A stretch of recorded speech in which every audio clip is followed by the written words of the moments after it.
aku tidak usah mengikuti perkuliahan tapi tetap bisa maksimal nilainya.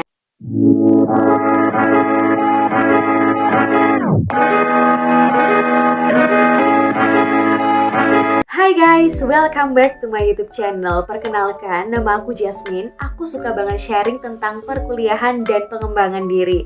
Kali ini aku akan membahas tentang yang namanya IPK atau Indeks Prestasi Kumulatif.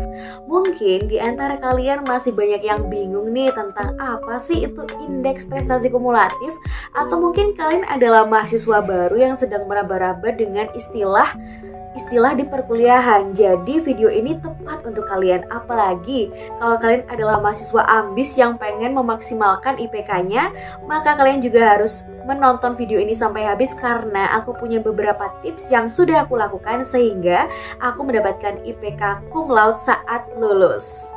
Oke, langsung aja kita pahami dulu tentang IPK. Jadi teman-teman, kalau saat kuliah kita menggunakan skala akhir atau maksimalnya adalah 100, maka di perkuliahan mulai berbeda. Kita menggunakan skala maksimal 4.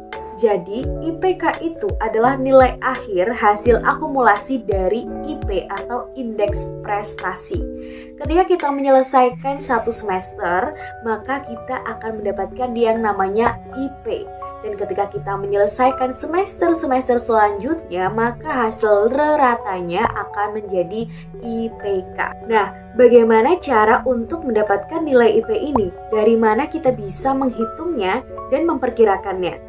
Jadi teman-teman, yang perlu dipahami adalah saat kita berkuliah, kita bergantung pada bagaimana cara dosen menilai kita. Bisa jadi kita diberikan nilai dengan rentang 0 sampai 100 pada tugas-tugas tertentu atau bahkan di ujian. Tapi nanti nilai 0 sampai 100 ini akan dikonversi menjadi bentuk persentase. Misalkan ada nilai 85 sampai 100 itu akan dikonversi menjadi A, di mana nilai A ini adalah 4 untuk maksimal rentang dari IPK. Dan aku akan memberikan rentangnya setelah ini. Jadi, aku ingin teman-teman paham bahwa sebenarnya bentuk dari penilaian itu sama saja antara kita di SMA maupun di perkuliahan. Tapi nilai akhirnya untuk dirapotkan itu berbeda. Jika kita sehari-hari, kita bisa mendapatkan nilai dengan rentang 0 sampai 100. Tapi untuk mendapatkan rapor di perkuliahan, nilai rentang 0 sampai 100 tadi akan dikonversi menjadi bentuk abjad dan juga maksimal 4. Jika teman-teman di sini pernah mendengar istilah ada predikat cum laude, summa cum laude, magna cum laude, maka kita beralih pembahasan ke jenis-jenis cum laude. Dari IPK yang tadi kita peroleh ketika kita akan lulus, maka IPK akhir inilah yang akan menentukan predikat apa yang akan kita dapatkan. Ada beberapa. Yang pertama adalah cum laude, itu ketika kita mendapatkan IPK dengan rentang 3,5 sampai 3,79. Kalau kita mendapatkan IPK 3,8 sampai 3,89, maka mendapatkan magna cum laude. Dan ketika kita mendapatkan 3,9 sampai 4, berarti kita mendapatkan predikat summa cum laude. Namun, predikat ini bergantung juga dengan perguruan tinggi, apakah memberikan atau tidak. Setidaknya ketika kita tahu tingkatannya, kita bisa menargetkan bagaimana cara untuk memaksimalkan supaya kita mendapatkan predikat ini. Mengapa kita perlu memaksimalkan IPK? Yang pertama adalah karena alasan persaingan dalam pekerjaan. Teman-teman, ternyata masih banyak loh perusahaan ataupun lembaga yang mengedepankan IPK ini atau memperhatikannya betul-betul. Jadi teman-teman harus memaksimalkannya karena biasanya ketika kita mendapatkan predikat cum laude itu akan lebih membuka peluang untuk bisa diterima. Nah, mungkin sebagian besar orang mengatakan bahwa skill itu lebih penting untuk bekerja dibandingkan IPK. Itu benar. Tapi bukan berarti kita jadi malas-malasan dan tidak mengupayakan IPK ini. Ketika kita bisa memaksimalkan keduanya di antara skill kita yang mumpuni, kemudian kita juga punya IPK, maka itu akan sangat mendukung kita untuk lebih mudah diterima bekerja. Jadi jangan diremehkan. Yang kedua adalah karena alasan beasiswa.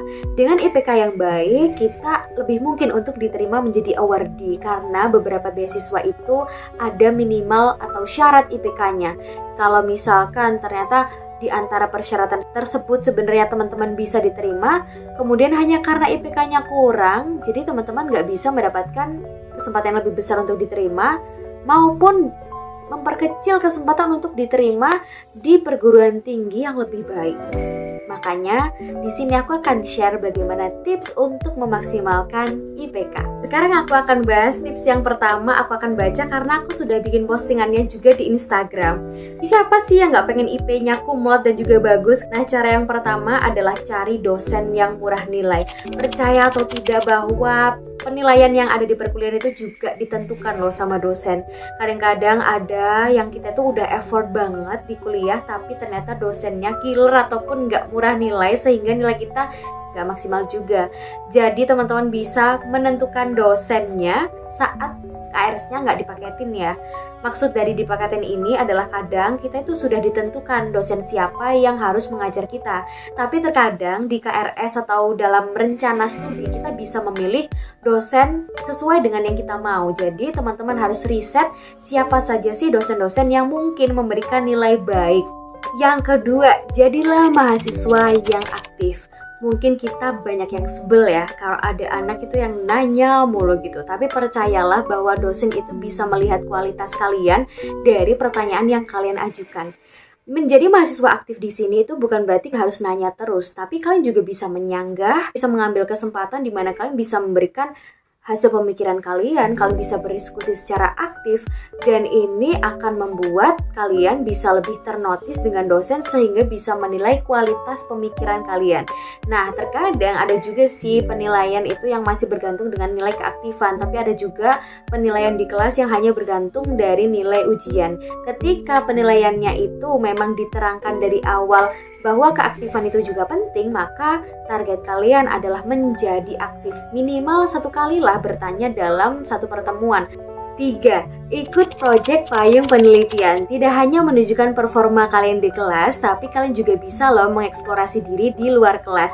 Dengan mengikuti beberapa proyek yang dikerjakan bersama dosen, maka dosen akan punya lebih banyak kesempatan untuk mengenal diri kalian secara pribadi, sehingga nanti ini akan mendukung dalam pemberian nilai di akhir perkuliahan. 4. Ini mungkin adalah tips yang paling oke, teman-teman memaksimalkan nilai saat ujian.